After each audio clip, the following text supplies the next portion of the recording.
You ever wonder why certain cities in the US get all the concerts, but your hometown gets ghosted? While some fans are attending K-pop concerts frequently in their cities, while the rest of us are watching these same concerts from afar through live streams. Why do certain US cities get picked all the time for concerts, while others don't? Not all US cities are created equal. And we're gonna break down which cities are the powerhouse cities. So let's get into it. So let's start with the S tier.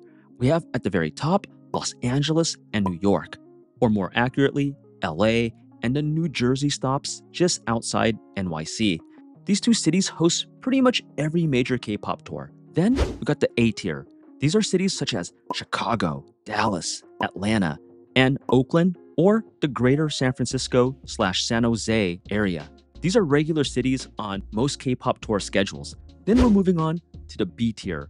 It's pretty much the middle tier. So cities such as Orlando, Las Vegas, Houston, Seattle, or close by Tacoma, and Washington, D.C. These cities don't make every K-pop tour, but they're common enough, especially for the larger groups or world tours.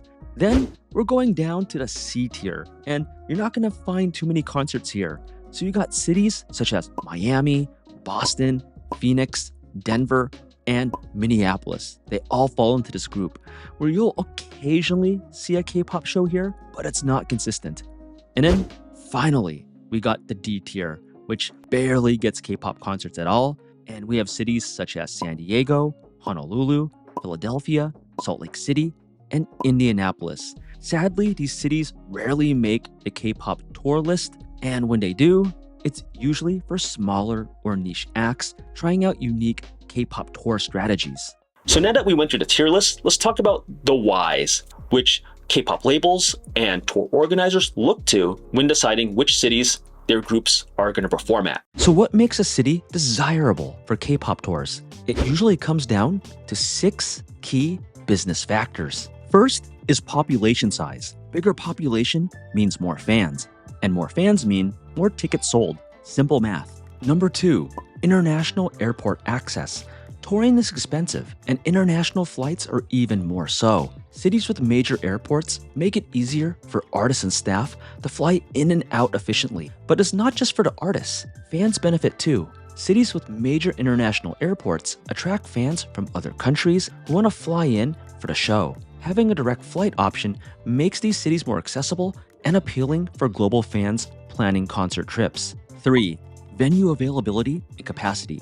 Groups need venues that fit their scale. From theaters to arenas to stadiums, that city must have that right size and availability to that particular group. For instance, if say a tier S group such as BTS, Twice, or Blackpink came to that city would need a huge stadium that can fit 40 or 50 or 60,000 people because there's a lot of fans that love those groups. Conversely, if you have a smaller or mid-sized group, you're not going to need a stadium, but a more cozy, intimate venue that fits maybe 1,000, 2,000, or 3,000 people. Again, it comes down if the city has the right venue for that group's popularity. 4, a strong local K-pop or Asian fan base, especially Korean and Korean American communities, can significantly boost a city's appeal for K-pop tours. But why is this? It's because the communities often serve as the core early adopters and most consistent ticket buyers. Promoters know that when there's a built-in cultural connection, there's a higher likelihood of fast ticket sales, local fan clubs, and word-of-mouth momentum. It also helps with language familiarity, cultural engagement, and fan-organized supports like banners, cup sleeve events, and fan chants. These fan bases often organize faster and spend more money, making a show in these cities feel more like a guaranteed success. With that said, this is not everything, but when combined with other factors, a strong local Asian fan base is a big plus. 5, promoter influence. Sometimes it's not just the K-pop labels deciding tour routes, but US concert promoters such as Live Nation, Golden Voice, and AEG, to just name a few. These concert promoters often negotiate which cities make the cut based on prior success, venue deals, ticket sales, and regional performance data. They also handle much of the marketing for the US audience behalf. 6, past history and pre-sale demand. K-pop labels and tour organizers rely heavily on data, especially past tour performances. If a city has a strong history of selling out K-pop shows, it's much more likely to get booked again. Add to the power of pre-sale demand. Platforms such as Ticketmaster and My Music Taste let fans express early interest.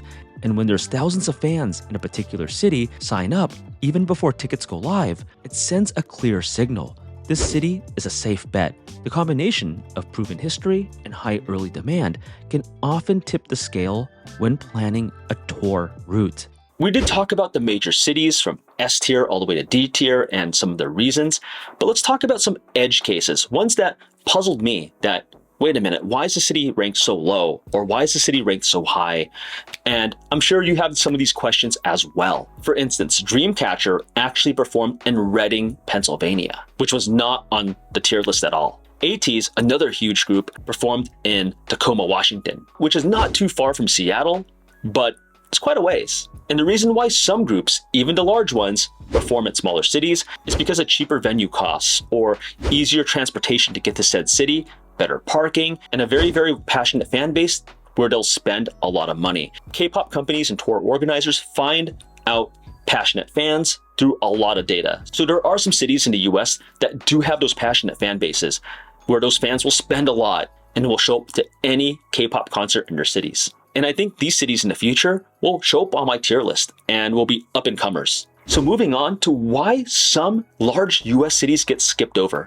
Now, this is one of the biggest questions I had and one of the inspirations for why I created this video. I'm talking about cities like San Diego, for instance, which is the second largest city in California. It barely gets any K-pop acts at all. I think even though it hits the population metric and the Asian American metric, it's only 2 hours away from LA. And LA is the big giant when it comes to the US. Not only does LA have a bigger population than San Diego, but it's the entertainment capital of the US alongside New York. And another hidden factor that I didn't mention, but I'll mention it now, in Korea, there's certain US cities that have this fantasy to them or this reputation to them of being higher class or must-sees. Cities such as San Francisco, LA, New York are some of them on that list. I think Seattle is becoming up there too for the Space Needle. If you see the Golden Gate Bridge, San Francisco. If you see the Hollywood sign, Tinseltown or LA. So I think some of that does also seep in to why some K-pop labels will tour certain cities. Getting back on track, okay, another big city is Honolulu, which is the capital of Hawaii. And the location's great. It's actually in between the mainland US and much of Asia. So why not just perform there? Well, it doesn't reach the population metric. It's kind of too small. The transportation from Honolulu to other places is pretty bad. If you want to go anywhere from Honolulu, you have to go to the mainland. You can't drive anywhere from Hawaii where you can in the mainland US, where you can take a tour bus. So the profit margins from performing in Hawaii usually don't add up. Philadelphia, another big city on the East Coast, often gets overlooked because of, New York, which is a couple hours away, but the K-pop labels, they're still gonna think, wait a minute, it's a little too close to New York. So the next time your city gets skipped, remember these reasons. Almost always comes down to K-pop companies and tour organizers saying, can we make money from stopping at this city? If you can, great, we're gonna go to your city. If we can't, your city is getting ghosted. Now let's talk about some of the large US cities that did make the list. And I find these cities quite interesting as their rankings surprised me at first, with the first city being Las Vegas. Now you might be thinking, how does Sin City only get a B tier ranking? Now it hosted some huge groups, including the Blackpink World Tour, where it only picked 4 cities to attend, with Las Vegas being one of them. With another concert, the G-Dragon 2025 World Tour, that only stopped in 3 US cities, Las Vegas being one of them. Yet, the reason why I put Las Vegas in the B tier is while it does get some huge acts from time to time, such as, Blackpink, it's not consistent enough. Most groups will not stop by Las Vegas, which is kind of weird because there's a lot of business and casinos and entertainment and tourism that runs through Las Vegas. But having traveled to Las Vegas several times a year for business, I can see it booming. And I can see Las Vegas being an A tier city very soon. But for now, it kind of swings and misses. It gets those big groups, but it rarely gets the other big groups nor mid-sized groups. So it's kind of like here. Same thing about Houston, which is a huge city in Texas. It swings and misses because when K-pop concerts go to Texas, sometimes it goes to Dallas, and sometimes it goes to Houston, and sometimes it goes to both cities because they're really big. I do see a lot more times when K-pop concerts go into Texas, they choose Dallas. Hopefully Houston gets a lot more concerts and we can bump up Houston from a B tier to an A tier. So let's talk about some Pacific cities that I found interesting. So Atlanta is an A tier city. I can actually see this being an S tier city in the future if the city plays their cards right. And the reason why is Atlanta has one of the fastest growing Korean populations in the US. They have several Korean companies in the greater Atlanta region. There's a huge Asian population there. They have one of the biggest airports in the US as well as the world. A lot of Korean companies and tour organizers now have put Atlanta on the map. They just don't look at LA and New York anymore. They'll look at Atlanta as one of the major hubs in the US. And I would say the most important K-pop city in the South. Look out for Atlanta to hit upper A tier and maybe S tier in the near future. But you know the good news? K-pop's expanding and the smaller cities are starting to get some acts. And if that keeps happening, maybe bigger acts will follow. And I do think with the right demand, and if certain cities play their cards right, maybe a big K-pop group will perform at that city. So I would like to know, if you live in the US, which city do you live in? And does your city get ghosted for K-pop concerts often? And if yes, do you go to the S and A tier cities often to watch K-pop concerts? Let me know in the comments below.